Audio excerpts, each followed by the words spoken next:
Electrostatics class 6 के lecture में आज हम लोग जानेंगे calculation of electric field due to a uniformly charge circular ring at a point on its axis. Lecture 5 में आपने जाना था इलेक्ट्रिक फील्ड पॉइंट चार्ज के कारण और किसी भी पॉइंट चार्ज क्यू के कारण आर डिस्टेंस का इलेक्ट्रिक फील्ड होता था E equals to K Q by R square, जहाँ आर रहता था चार्ज से उस पॉइंट का डिस्टेंस जहाँ आप इलेक्ट्रिक फील्ड कैलकुलेट कर रहे हो।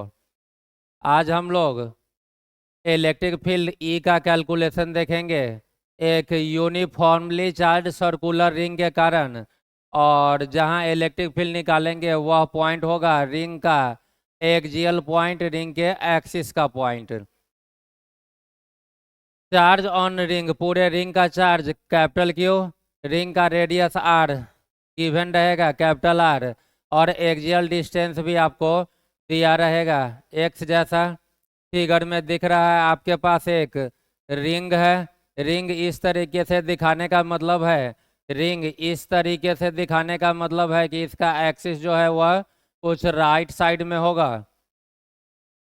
एक ऐसा लाइन जो रिंग के सेंटर से पास करे और रिंग जिस प्लेन में हो, इस प्लेन के परपेंडिकुलर हो, उस लाइन को आप बोलते हैं रिंग का एक्सिस। तो रिंग का एक्सिस मैंने राइट साइड दिखा लिया। सेंटर से पॉइंट पी जहां आपको इलेक्ट्रिक फील्ड निकालना है उसका डिस्टेंस एक्स या गिवन रहेगा, पहले ही दिया हुआ है।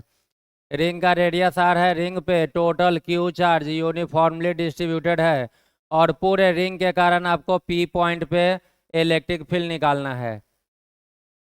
इलेक्ट्रिक फील्ड हम लोग अभी तक जाने हैं पॉइंट चार्ज के कारण, लेकिन रिंग का जो चार्ज है वह पॉइंट चार्ज नहीं, वह यूनिफॉर्मली डिस्ट्रीब्यूटेड चार्ज होगा। रिंग के लिए चार्ज डिस्ट्रीब्यूशन हम लोग लीनियर चार्ज डेंसिटी लैम्डा बोला करते हैं। तो सबसे पहला काम क्या होगा कि इस रिंग को आप स्मॉल टुकड़ा में, इनफाइनाइट स्मॉल टुकड़ा में ब्रेक कर लीजिए मन ही मन, और एक जो टुकड़ा होगा उसे आप बोलेंगे कि इनफाइनाइटेसिमली स्मॉल है, यह जरूरत से ज़्यादा छोटा। और वह जो इनफाइनाइटेसिमली स्मॉल टुकड़ा होगा, उस टुकड़ा का जो कुछ भी चार्ज हो उस चार्ज को आप ऑलमोस्ट पॉइंट चार्ज जैसा कंसीडर करेंगे। तो हम लोगों ने नेक्स्ट फिगर में इसी रिंग में ऊपर एक स्मॉल एलिमेंट कट किया, उस टुकड़ा को हम लोग एलिमेंट बोलेंगे, और उस एलिमेंट का चार्ज काफ़ी कम डी क्यू अमाउंट का, और यह एलिमेंट काफ़ी छोटा तो उसका चार्ज भी मैग्नीट्यूड में भी छोटा, और वह चार्ज ऑलमोस्ट आप पॉइंट चार्ज जैसा कंसीडर कर सकते हैं। और सबसे पहला काम क्या होगा अपना कि इस पॉइंट चार्ज के कारण पहले पी पॉइंट पे इलेक्ट्रिक फील्ड निकाल लीजिए। फिर ऐसा ऐसा जितना भी चार्ज पॉसिबल है सबका इलेक्ट्रिक फील्ड निकाल के यदि हम लोग ऐड कर ले तो पूरे रिंग के कारण यहाँ इलेक्ट्रिक फील्ड आ जाएगा। आप इनफाइनाइट टाइम्स ऐड तो नहीं कर सकते, तो इसके लिए आप एक टुकड़ा का, एक एलिमेंट का इलेक्ट्रिक फील्ड निकाल करके उस एलिमेंट वाले इलेक्ट्रिक फील्ड को ही इंटीग्रेट कर लेंगे। इंटीग्रेशन करने से आपका पूरे रिंग का समेशन हो जाएगा, सारे इलेक्ट्रिक फील्ड का समेशन, और कंप्लीट रिंग का इलेक्ट्रिक फील्ड पी पॉइंट पे आ जाएगा। इस चीज़ को यहाँ पर दिखाया गया कि पहले यदि आप इस डी क्यू के कारण पी पॉइंट पे इलेक्ट्रिक फील्ड निकालेंगे तो यह चार्ज पॉजिटिव है, पॉजिटिव चार्ज के कारण पी पॉइंट पे जो इलेक्ट्रिक फील्ड आया उसका मैग्नीट्यूड मैंने बोला D E, charge D Q तो इलेक्ट्रिक फील्ड ई ना होकर के डी ई, और इलेक्ट्रिक फील्ड का डायरेक्शन आप देख रहे हैं इस पॉजिटिव चार्ज से अवे। यदि आप ऐसा ही एलिमेंट यदि डायामीटर के अपोजिट पॉइंट पे कट करते तो यहाँ वाले डी क्यू चार्ज के कारण इस पॉइंट का इलेक्ट्रिक फील्ड इस पॉजिटिव से अवे कुछ ऊपर की तरफ, दोनों जगह चार्ज सेम है। यह डिस्टेंस आप देख रहे हैं हॉरिजेंटल एक्स, वर्टिकल आर, तो हाइपोटेनस यह एक राइट एंगल ट्रायंगल फॉर्म हो गया, और हाइपोटेनस हो जाएगा root under perpendicular square plus base square root under R square plus X square या फिर X square plus are square. यहाँ पर जो आर है आपने रेडियस कैपिटल आर लिया है तो यहाँ पर भी कैपिटल आर का स्क्वायर कर लें।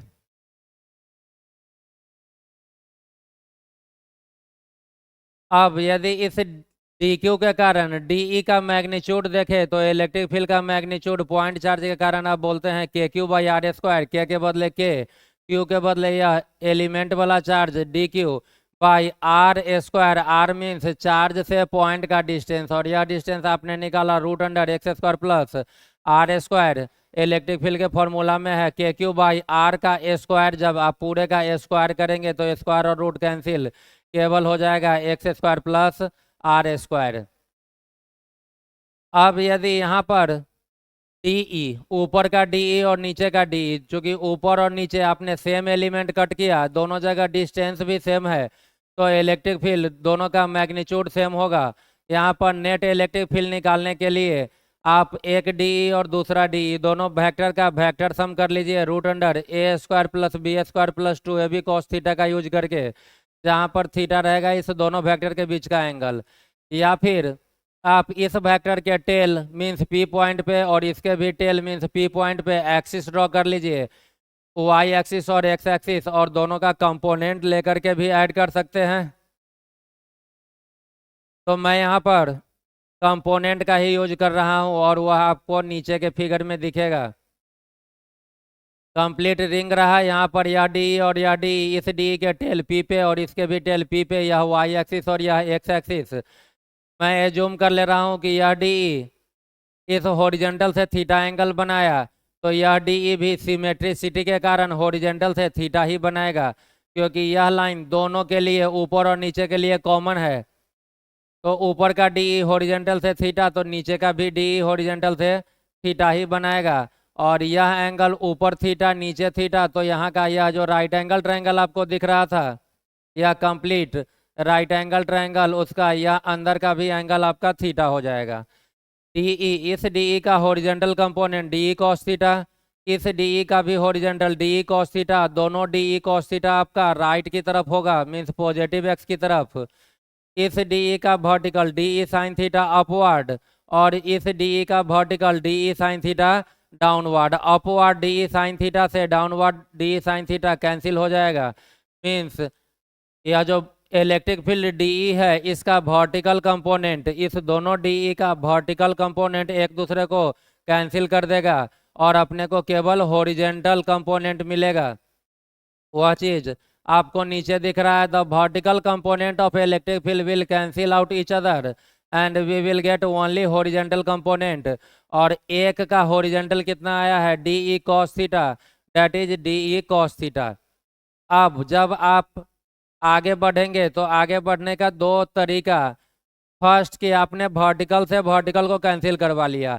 हॉरिजॉन्टल यदि आप एक का ले रहे हो डीई cos थीटा, हॉरिजॉन्टल केवल यह इस डीई का हॉरिजॉन्टल ले रहे हैं डीई cos थीटा, तो जब आप नेट इलेक्ट्रिक फील्ड के लिए डीई cos थीटा को इंटीग्रेट करेंगे, DE cos theta electric field इस डी क्यू चार्ज के कारण था, तो आपको इंटीग्रेट पूरे रिंग के लिए करना होगा। फर्स्ट तरीका में मैंने बताया कि आप वर्टिकल से वर्टिकल को कैंसिल करवा लो और हॉरिजॉन्टल किसी एक का, या तो ऊपर वाले का डी cos थीटा या फिर नीचे वाले का horizontal D cos theta consider कर रहे हैं, कोई एक ही एलिमेंट कंसीडर कर रहे हैं तो इस एलिमेंट को पूरे रिंग के लिए इंटीग्रेट करना होगा। और दूसरे तरीका में यदि आप वर्टिकल को कैंसिल करवा ले और दोनों का हॉरिजॉन्टल ऐड करके, या भी डी cos थीटा राइट और नीचे वाला भी D cos theta right, 2 cos theta कर ले रहे हैं, तब एक एलिमेंट को आधे रिंग में ही आपको वेरी करवाना होगा, क्योंकि बाकी जो एलिमेंट है वह आधे रिंग में जाएगा और उसके लिए आपने 2 वाला टर्म पहले ही कंसीडर कर लिया। तो मैं यहाँ वर्टिकल को तो कैंसिल करवाऊंगा लेकिन हॉरिजॉन्टल दोनों को ऐड ना करके केवल एक का horizontal D cos theta consider करने जा रहा हूँ। और चूंकि आपने एक का ही कंसीडर किया है हॉरिजॉन्टल, तो यह जो एक एलिमेंट है डी क्यू, यह पूरे रिंग के लिए इंटीग्रेट होगा। वह चीज़ आपको आगे दिख रहा है। Therefore net electric field at point P, axial point जो पी है वहां का नेट इलेक्ट्रिक फील्ड जब निकालेंगे तो यह जो हॉरिजॉन्टल आया था डी कॉस थीटा, इसका इंटीग्रेशन कर लेंगे। अब पूरा रिंग का मतलब है कि डी क्यू बहुत ही छोटा चार्ज था, उस चार्ज का वैल्यू अप्रोक्स 0, और जब उस डी क्यू एलिमेंट को आप पूरे रिंग में इंटीग्रेट मीन्स हर एक डी क्यू को ऐड कर लेंगे तो पूरे रिंग का टोटल चार्ज क्यू आ जाएगा। मीन्स डी क्यू का वेरिएशन हो जाएगा 0 से कैपिटल क्यू तक। डीई कॉस थीटा में डीई का वैल्यू आप पहले ही निकाल चुके हैं। डीई का वैल्यू था K D Q by X square plus are square. तो डीई का वैल्यू, डीई के बदले मैंने पुट कर लिया के डी क्यू को यहाँ लिख लिया बाई में x square plus are square, और यह कॉस थीटा वाला टर्म के और डी क्यू के बीच में डाल दिया, क्योंकि किसी भी इंटीग्रेशन में D X D Y D theta D Q का टर्म सबसे लास्ट में होता है, इसलिए के डी क्यू में डी क्यू को लास्ट में और कॉस थीटा को आगे कर ले रहे हैं। अब के बदले के कॉस थीटा का वैल्यू डालना है, तो आपको इसी रिंग से राइट एंगल ट्रायंगल यह दिख रहा है, और यह एंगल थीटा, तो यह एंगल भी हमेशा थीटा होगा। कॉस थीटा होता है बेस बाई हाइपोटेनस, थीटा के सामने यह परपेंडिकुलर, यह बेस और यह हाइपोटेनस, तो बेस एक्स और hypotenuse root under X square plus are square. तो के बदले के, कॉस थीटा के बदले बेस था एक्स तो एक्स, अब बाई हाइपोटेनस है root under X square plus are square. यहाँ पर पहले से एक टर्म है x square plus are square जिसका पावर कुछ नहीं मीन्स 1 है, और कॉस थीटा के कारण हाइपोटेनस का length root under X square plus are square, root हटाने पर आप उसे लिखेंगे x square plus are square to the power 1/2। पहले से एक टर्म आपका आ रहा है x square plus are square, और आपने कॉस थीटा को लिखा बेस एक्स बाई हाइपोटेनस में, तो यह टर्म आपका नीचे है, x square plus are square का टर्म नीचे है, और base by hypotenuse cos theta जब डालेंगे तो एक्स ऊपर और hypotenuse root under X square plus are square. Root हटाने पे यह टर्म हो जाएगा, फर्स्ट टर्म तो एज इट इज, और second term X by X square plus are square whole to the power 1/2। यहाँ कुछ भी पावर नहीं मीन्स 1 पावर, और यहाँ पे पावर 1/2, दोनों का बेस सेम है, पावर ऐड हो जाएगा, 1 + 1/2 ऐड करके मैंने एक ही बार में लिख लिया 3/2, और बेस एक्स था तो एक्स डाल दिया, के बदले के cos theta base X by root under this much, और पहले से यह टर्म दोनों मिलकर के पावर 3/2 डी क्यू के बदले डी क्यू।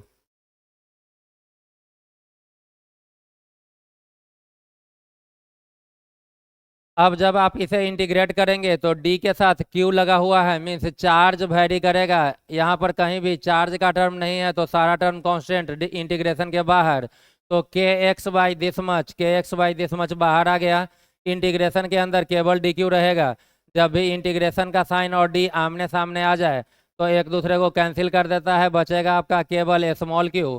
तो आपने लिखा कि kx बाई जो था डाल दिया, और इंटीग्रेशन डी कैंसिल होकर के स्मॉल क्यू, और इस स्मॉल क्यू का लिमिट 0 से कैपिटल क्यू, 0 से कैपिटल क्यू।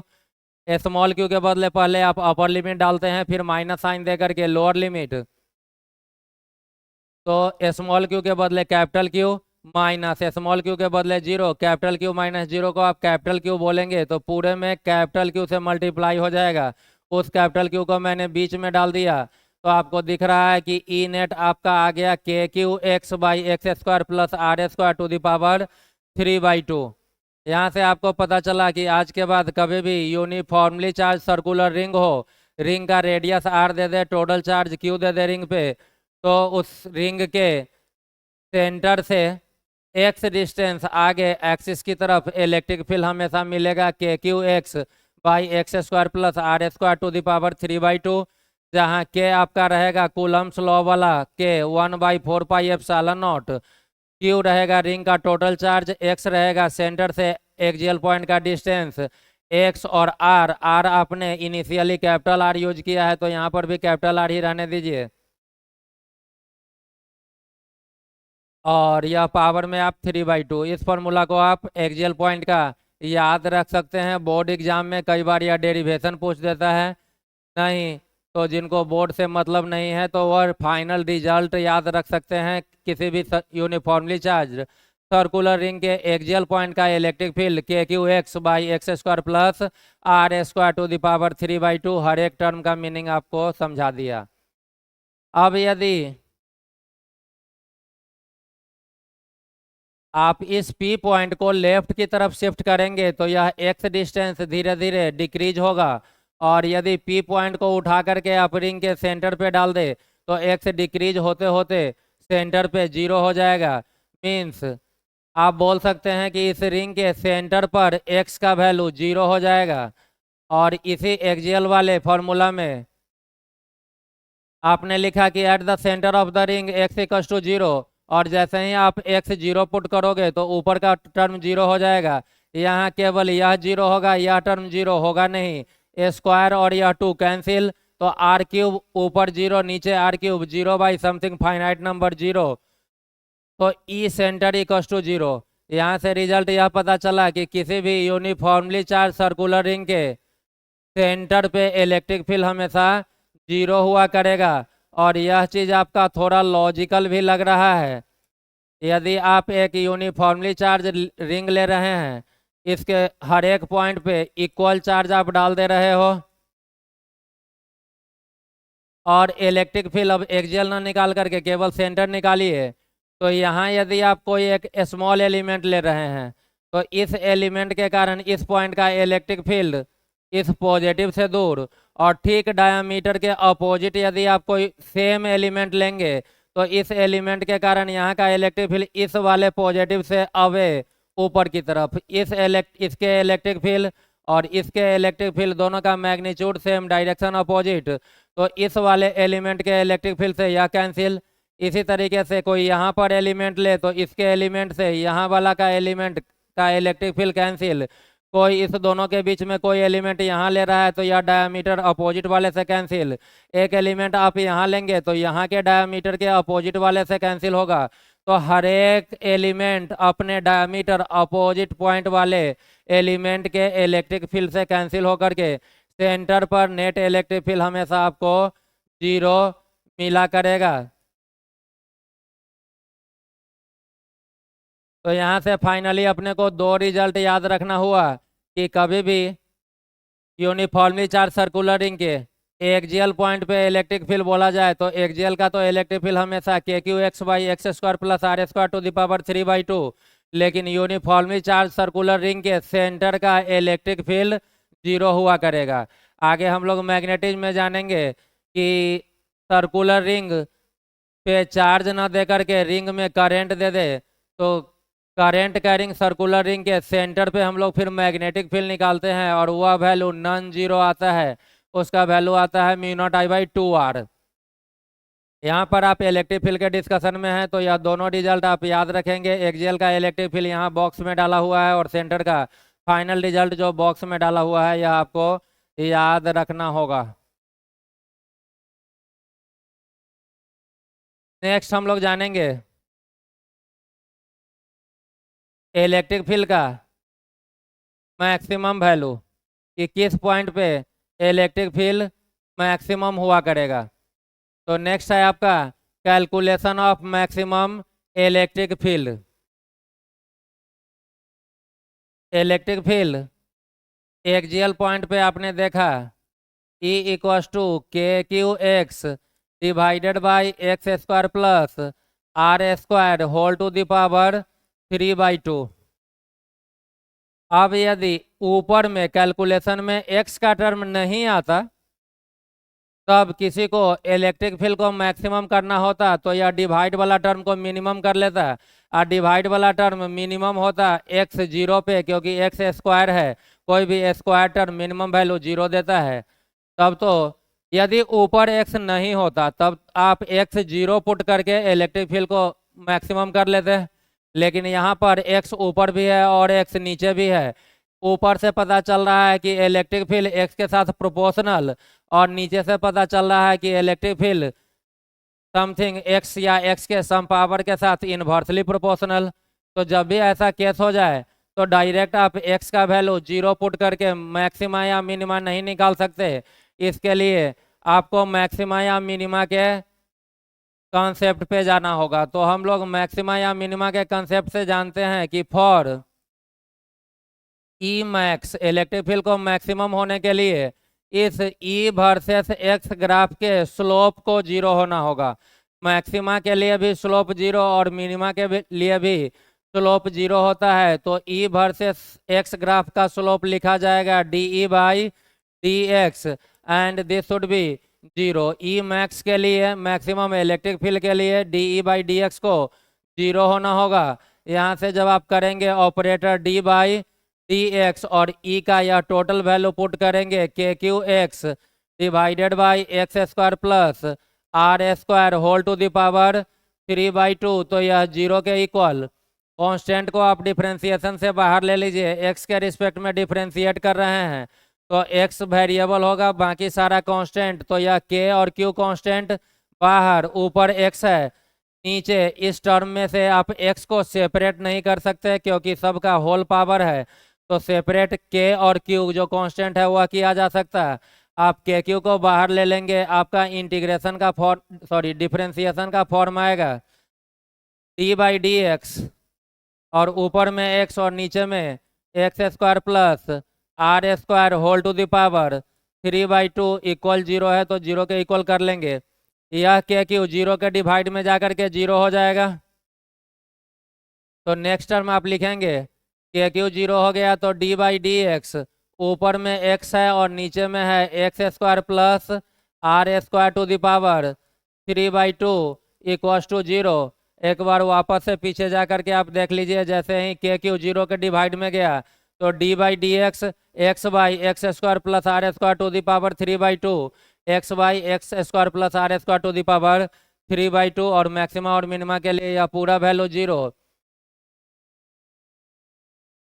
इसे आप बोलेंगे डिफरेंशिएशन का u बाई वी फॉर्म, और u बाई वी में आप v को पहले बाहर लेते हैं तो बाहर में आ जाएगा आपका डिफरेंशिएशन के बाहर में x square plus are square to the power 3/2, फिर डी बाई डी एक्स ऊपर वाला का तो D by D X x.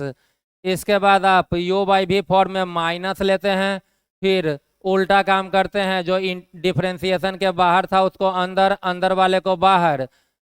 तो सबसे पहले यहाँ पर आपको x लिखना होगा, फिर लिखना होगा डी बाई डी एक्स, फिर लिखना होगा X square plus are square whole to the power 3/2 और होल डिवाइडेड बाई नीचे वाले का स्क्वायर करते हैं और वह करने पे पूरा इक्वल टू 0। जैसे ही आप नीचे वाले टर्म का स्क्वायर करते तो वह नेक्स्ट टर्म में 0 से मल्टीप्लाई होकर के, इधर डिवाइड था तो उधर 0 से मल्टीप्लाई होकर के 0 ही हो जाता है। तो इसलिए मैं वह एक्स्ट्रा टर्म लिख नहीं रहा हूँ। आप चाहें तो लिख करके नेक्स्ट स्टेप में उसको 0 कर ले सकते हैं। सॉल्व कीजिए तो this term is X square plus are square to the power 3/2, D by D x of X 1 होता है तो इंटू 1 करने का कोई फायदा नहीं, माइनस के बदले माइनस, एक्स के बदले एक्स। और जब इस पोर्शन को आप डिफ्रेंशिएट करेंगे तो यह x to the power n form नहीं है, क्योंकि x to the power n में यदि यहाँ पर x तो नीचे भी x होना चाहिए। यहाँ देख रहे हैं कि x square plus are square के ऊपर पावर है लेकिन नीचे में x square plus are square का टर्म नहीं है। तो पहले इसे सही फॉर्म में लाने के लिए बेस जो दिख रहा है x square plus are square, power वाले में हमेशा बेस नीचे आता है, तो आप इसे लिखेंगे डी ऊपर का पूरा term x square plus are square to the power 3/2 और बेस नीचे आ जाएगा डी के साथ, तो डी के साथ लिखेंगे x square plus are square. और यह टर्म यहाँ नहीं था, आपने खुद से लिखा है तो एक इंटू दे करके यही टर्म यहाँ लिखा जाएगा d x square plus are square और बाई पहले से जो टर्म है डाल लीजिए होल इक्वल टू 0। जिन्हें इस डिफरेंशिएशन में दिक्कत हो रही हो, डिफरेंशिएशन का लेक्चर डाला हुआ है, कंप्लीट लेक्चर, आप वहाँ से एक बार डिफरेंशिएशन सीख ले सकते हैं। आगे हम लोग बढ़े तो यह टर्म आपका है x square plus are square to the power 3/2 minus x के बदले एक्स। अब इस डिफरेंशिएशन को देखिए तो जिस टर्म के ऊपर पावर है वही टर्म नीचे है डी के साथ, तो पावर पीछे चला जाएगा तो 3/2 आगे आया। या इसे आप पीछे बोलिए या आगे बोलिए, और फिर जिस टर्म के ऊपर पावर है उस टर्म को आप लिखेंगे। तो x square plus are square के ऊपर पावर था तो आपने लिखा x square plus are square, और इस पे नया पावर जो हम डालते हैं वह पहले से एक कम, पहले था 3/2, उससे एक कम, एक माइनस कीजिएगा 3/2 में से तो 1/2 आ जाएगा। नेक्स्ट टर्म आपका है d by D x operator, this is u plus भी, आपका यह d by D x first term x square को भी मिल जाएगा, और यह d by D x second term r square को भी मिल जाएगा, and this whole will be equal to 0। यह टर्म आया x square plus are square to the power 3/2 minus 3x को बाद में भेज ले तो 3x/2, यह term x square plus are square whole to the power 1/2। Solve करने पे d by D x of x square आपका आएगा 2x। आर कांस्टेंट है तो कांस्टेंट का स्क्वायर भी कांस्टेंट, जब आर को एक्स के रिस्पेक्ट में आप डिफ्रेंशिएट करेंगे तो वह डिफ्रेंशिएशन 0 ही हो जाएगा, इक्वल टू 0। यहाँ के 2 से यह 2 कैंसिल, यह x इस 3x से मल्टीप्लाई होकर के 3x स्क्वायर हो जाएगा। तो आपका टर्म आया x square plus are square whole to the power 3/2। यह माइनस उस साइड जा करके आप प्लस कर लीजिए, तो राइट साइड में 3x और x मल्टीप्लाई होकर के एक्स स्क्वायर, और साथ में x square plus are square to the power 1/2। इसे कोई लिख सकता है x square plus are square to the power 1/2 into में x square plus are square, एक बार इस पूरे टर्म का पावर 1 और एक बार मल्टीप्लाई में उसी टर्म का पावर 1/2। तो इधर एक जो 1/2 वाला पावर आएगा उससे यह कैंसिल, तो इधर आपका केवल बचेगा x square plus are square. तो LHS में आपका आया x square plus are square, या आप दो बात में कर लीजिए। तो पावर 3/2 को आप ऐसा लिख सकते हैं, राइट साइड में आपका था 3x स्क्वायर और x square plus are square का पावर 1/2, या 3/2 को दो पार्ट में x square plus are square into x square का प्लस आर स्क्वायर का पावर 1/2, और यह एज इट इज लिख लिया 3x square into x square plus are square का पावर हाफ। इसे दो पार्ट में फिर से 1 और हाफ मिलकर के 3/2 जैसा हो सकता है। तो यह पूरा टर्म इस टर्म को कैंसिल कर लेगा।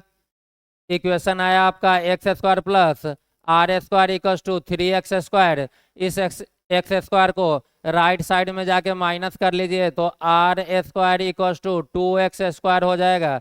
यहाँ से कोई एक्स स्क्वायर निकाले तो 2 जाएगा डिवाइड में, आर स्क्वायर डिवाइडेड बाई 2। जब आप x निकालेंगे तो राइट साइड में रूट करेंगे, और रूट करने पे यह वैल्यू आ जाएगा प्लस माइनस r/√2। x आपका एक्सियल डिस्टेंस था, या यदि रिंग था तो x था आपका एक्सिस के अलोंग डिस्टेंस, मीन्स x यदि प्लस में r/√2, यहाँ से यहाँ मान लेते हैं r/√2, तो रिंग के राइट साइड जाइए या रिंग से उतना ही डिस्टेंस r/√2 पीछे जाइए, r/√2 प्लस में भी और माइनस में भी। तो इस r/√2 डिस्टेंस आगे और r/√2 डिस्टेंस पीछे, इस दोनों जगह पे इलेक्ट्रिक फील्ड मैक्सिमम हुआ करेगा। इस पॉइंट से पहले भी इलेक्ट्रिक फील्ड मैक्सिमम से कम, और इसके बाद भी इलेक्ट्रिक फील्ड मैक्सिमम से कम, और वही हाल निगेटिव साइड में कि इस -r/2 वाले पोजीशन के पहले भी इलेक्ट्रिक फील्ड मैक्सिमम से कम और बाद में भी इलेक्ट्रिक फील्ड मैक्सिमम से कम हो जाया करेगा। यहाँ से फाइनल रिजल्ट आपका दिख रहा है कि इलेक्ट्रिक फील्ड मैक्सिमम होने का, रिंग का जो एक्सियल पॉइंट का इलेक्ट्रिक फील्ड है उसका मैक्सिमम होने का पोजीशन जो है वह है ±r/√2। ई मैक्स का यह डेरिवेशन भले ही आप याद ना रखें, लेकिन पोजीशन आपको याद रखना होगा, जिसे मैंने बॉक्स में डाल दिया है। मीन्स यह आपको याद रखना होगा कि किसी भी यूनिफॉर्मली चार्ज सर्कुलर रिंग के कारण r/√2 डिस्टेंस रिंग के आगे और पीछे दोनों जगह ही इलेक्ट्रिक फील्ड मैक्सिमम हुआ करेगा। यदि आपसे कोई पूछ दे कि मैक्सिमम इलेक्ट्रिक फील्ड का वैल्यू कितना,